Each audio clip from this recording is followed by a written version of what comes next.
INSS recorre da decisão do juiz. Eu tenho direito a atrasados? São perguntas que são sempre repetidas. Então o que nós fazemos? Nós fazemos uma juntada dessas perguntas que são as maiores dúvidas. Você que está chegando aqui a primeira vez, tem dúvida?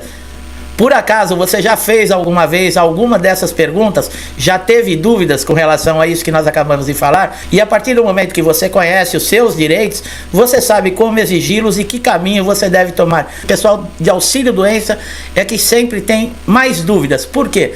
Porque o auxílio-doença ele é o benefício mais requisitado no INSS e dentro da própria Justiça. Então vamos lá. Qual é o benefício que não pode ser cortado, né? Quando esse benefício não pode ser cortado? Todo auxílio-doença deverá ter, olha aí, uma data de cessação do benefício. É o DCB, pessoal. Olha que importante. E vocês vão saber por que agora que o benefício deve ter uma data de cessação. Caso essa data não seja informada, por exemplo, você passou pela perícia, o perito ele não colocou uma data de cessação do benefício, não quer dizer que você vai ficar recebendo esse benefício eternamente. Ele vai ter prazo. O que acontece? Olha o que a lei diz. A lei diz que o benefício que não tem o DCB, que é a data de cessação desse benefício, ele deve ser cessado a partir de 120 dias. Você sabia disso? São 4 meses, então, que vai receber. Com a exceção de quem está no processo de reabilitação profissional. Olha aí que coisa, pessoal. Isso eu tenho certeza que não sabia. E o auxílio-doença é o benefício, como eu falei, mais pedido no INSS e também na Justiça, o que tem mais processos por negativa do INSS e também que gera mais atrasados. Quer dizer, o segurado que está em auxílio-doença, principalmente agora que nós estamos numa época de pente fino, ele tem que estar preparado. Mas não é preparado, por exemplo, a roupa que você vai usar, não. Você tem que estar preparado com relação a tudo que você vai apresentar para o perito. Por exemplo, laudos históricos de hospitais, laudos cirúrgicos, o próprio laudo, por exemplo, do acidente que você teve de qualquer natureza, nesse laudo deve ter o seu nome, deve ter o carimbo, a assinatura do médico, o CID da doença, que nós sempre falamos. Isso ajuda o perito para identificar o grau da sua doença, como nós falamos em vídeos anteriores, é importantíssimo. E no caso aí, o período que você, por exemplo, uma estimativa que você vai necessitar para se recuperar e poder retornar ao mercado de trabalho. Olha aí, isso está relacionado ao DCB, que é a data de cessação do benefício. De repente, o médico que te atendeu, ele coloca, ó, você vai precisar uns 6 meses, porque foi um caso grave, vai fazer uma mini cirurgia. Então ele escreve lá, ó, o paciente vai ser necessário ficar afastado por 6 meses, aproximadamente, devido a isso, aí vai usar lá os termos médicos. Quando chegar na mão do perito do INSS que ele colocar isso, se ele levar em consideração o que está na documentação, ele vai te dar o benefício acima de 6 meses. Tá? Agora, se ele não colocar, por exemplo, uma data de cessação na carta de concessão, quer dizer que você só vai receber por 120 dias. Quando o auxílio-doença, ele pode ser cortado, ó, quando ele pode ser cortado. Há um determinado tempo, o INSS não convertia mais os benefícios de auxílio-doença em aposentadoria por invalidez. Isso acontecia uma época dentro do INSS, pessoal, com muita frequência. Por exemplo, o beneficiário de auxílio-doença, ele tinha perícia recusada, ele entrava com recurso, retornava novamente, ficava um bom tempo afastado, e tudo isso cria um histórico dentro do INSS. Muitos peritos, quando olhavam a insistência e o problema, e avaliavam que esse segurado, o problema dele era muito grave, que ele estava não com uma lesão temporária, mas com uma lesão permanente, não era necessário entrar na Justiça. O próprio perito do INSS, ele já convertia para aposentadoria por invalidez. Isso acontecia com mais frequência há uns anos atrás, tá? Há uns anos atrás acontecia.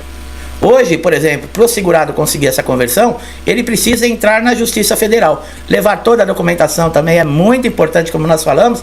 E outra coisa, não é só entrar com o pedido para a conversão. Você vai ter que comprovar que você não tem mais condições de trabalhar nem na sua função e também nem em outra função. E no caso, por exemplo, se o INSS te mandar para a reabilitação, você vai continuar recebendo o benefício e ele não vai poder ser cortado de maneira alguma. Só vai sair da reabilitação ou readaptado para o mercado de trabalho numa nova função ou aposentado por invalidez. Não tem outra alternativa.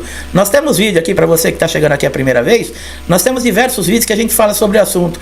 Dá uma consultada nos títulos dos vídeos que você vai achar muitos vídeos com esse tipo de assunto e eles vão esclarecer você.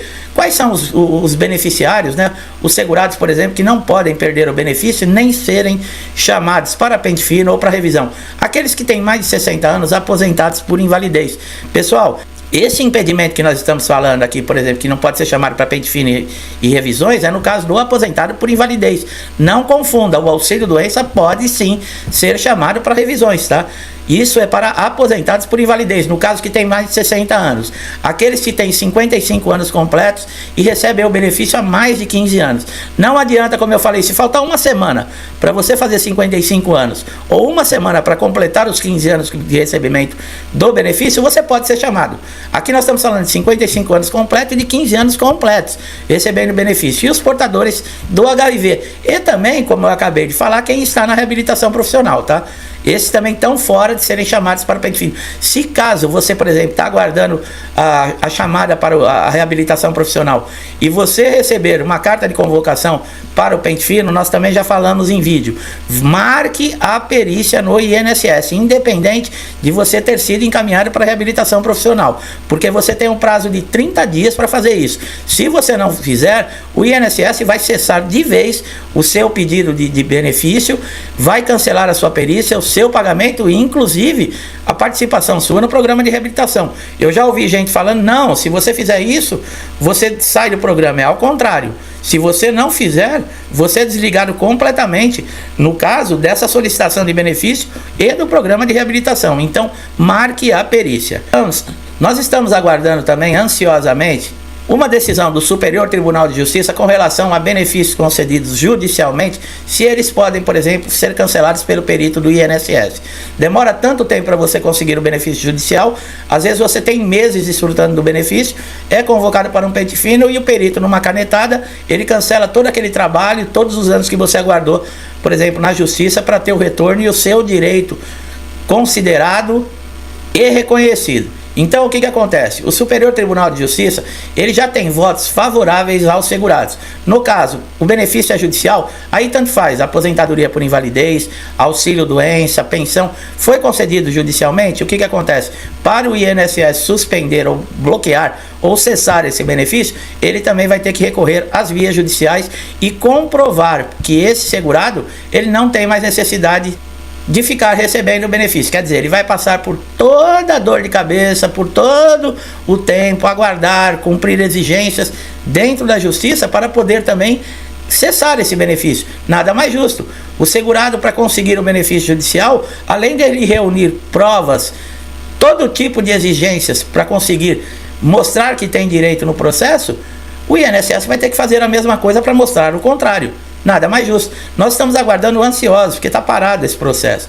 Quando sair a decisão, pode ter certeza que nós vamos ser um dos primeiros a trazer esse vídeo comemorando aqui no canal. É claro, se a decisão for favorável, no caso a nós, né?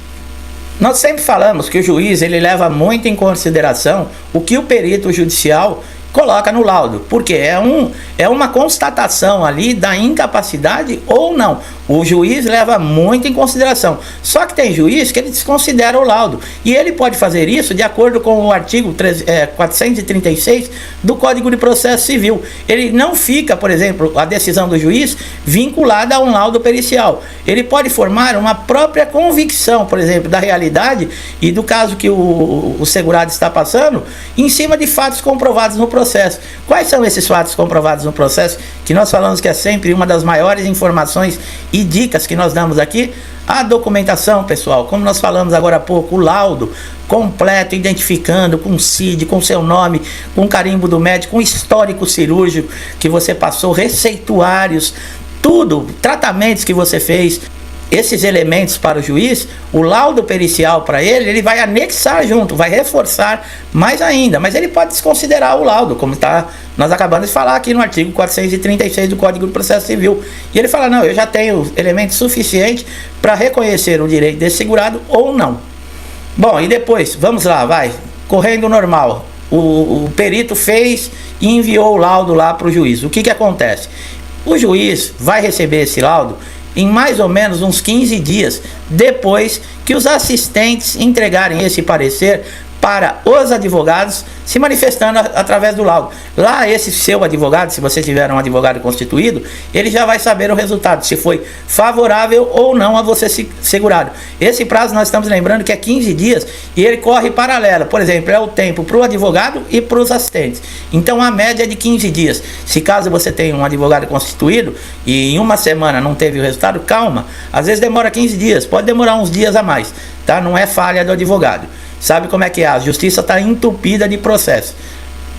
Então também condenar os advogados que não estão cumprindo ou falando com relação ao processo, pode ser que na própria justiça esteja atrasado tudo isso.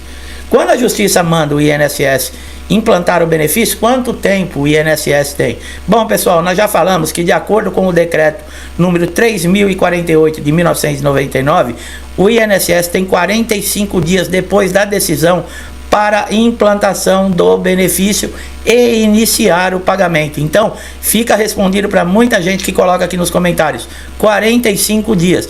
Pode ser prorrogado por mais 45, mas o INSS tem que ter uma justificativa muito boa para poder fazer essa prorrogação, sem, no caso, ter, por exemplo, sanções judiciais, como multa.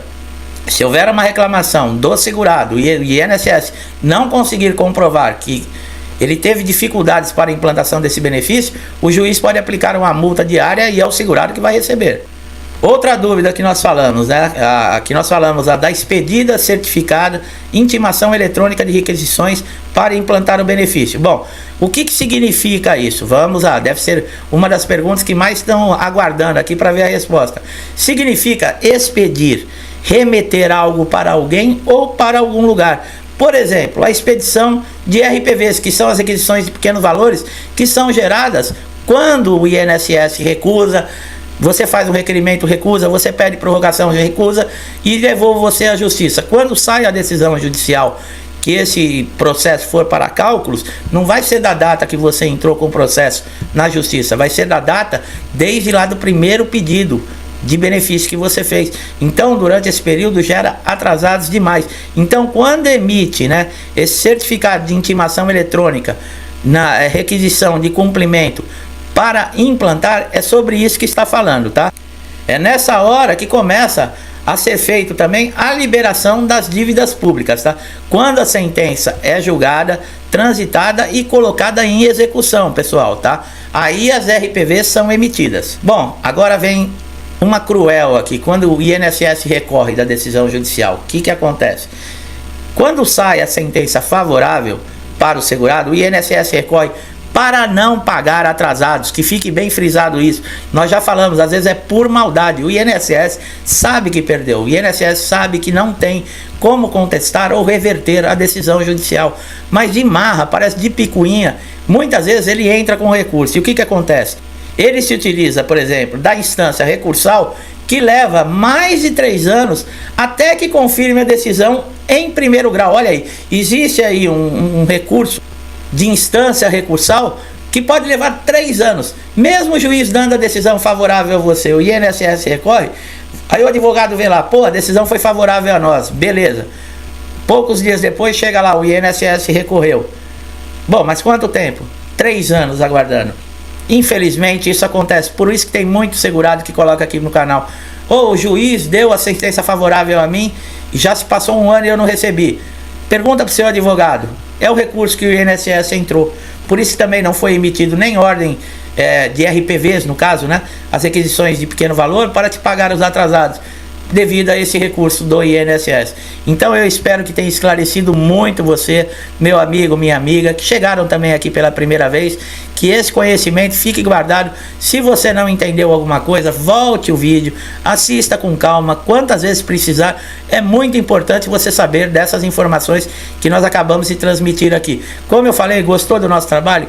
Dá um likezinho aqui no vídeo, se inscreva no canal, ative o sininho de notificação. Você vai ser o beneficiário, porque você vai estar por dentro, sempre recebendo atualizações de tudo que acontece dentro do INSS e o que você fazer e como você proceder. Então é você sempre que vai ganhar aqui, participando conosco aqui do canal. Meu amigo, minha amiga que estão sempre aqui comigo, mais uma vez, meu muito obrigado. Muitos de vocês estão comigo desde lá do início, acompanhando, incentivando, interagindo com o canal. Muito obrigado. Deus abençoe vocês, as suas famílias.